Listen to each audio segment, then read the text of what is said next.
Hi అండి, అందరికీ నమస్కారం. ఆనందితో ఇలా మాట్లాడుతూ ఉంటారు. ఎలాగైనా సరే అమ్మ, శ్రీరాముల వాళ్ళ కళ్యాణానికి అయితే లాయర్ గారి ఇంటికి మీరు తప్పకుండా రావాల్సిందే.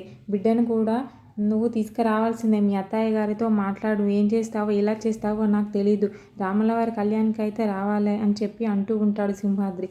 సరే నాన్న, నేను అత్తయ్య గారితో మాట్లాడతాను అని చెప్పి ఆనంది అక్కడి నుంచి వెళ్ళిపోతూ ఉంటుంది. అందరు డైనింగ్ టేబుల్ దగ్గర భోజనం చేస్తూ ఉంటారు. అత్తయ్య గారు మీతో కాస్త మాట్లాడాలి అని చెప్పి ఆనంది అంటుంది. చెప్పు ఆనంది, ఏంటో అని చెప్పి వాళ్ళ అత్తయ్య అయితే అంటూ ఉంటుంది.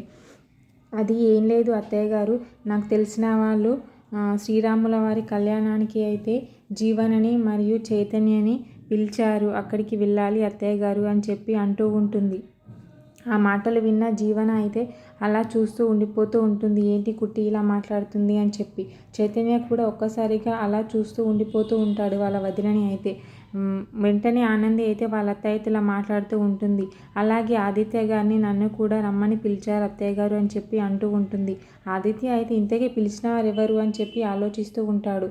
సునంద అయితే జీవనని అలా చూస్తూ ఉంటుంది. పక్కకి కూర్చొని ఉంటుంది జీవన అయితే వాళ్ళ అత్తయ్య చూపులకి కంగారు పడుతూ ఉంటుంది. ఏంటి అత్తయ్య గారు ఇలా చూస్తున్నారు అని చెప్పి. వెంటనే ఆనంది వాళ్ళ మామయ్య అయితే ఇంతకీ పిలిచిన వారు ఎవరు ఆనంది అని చెప్పి అడుగుతూ ఉంటాడు. ఆనంది అయితే చెప్తూ ఉంటుంది ఏదో.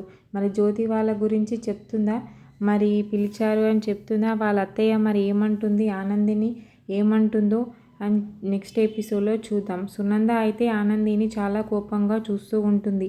ఆదిత్య కూడా అలా చూస్తూ ఉండిపోతూ ఉంటాడు. ఓకే, థ్యాంక్ యూ అండి. నా ఛానల్ని సబ్స్క్రైబ్ అండ్ లైక్ చేయండి.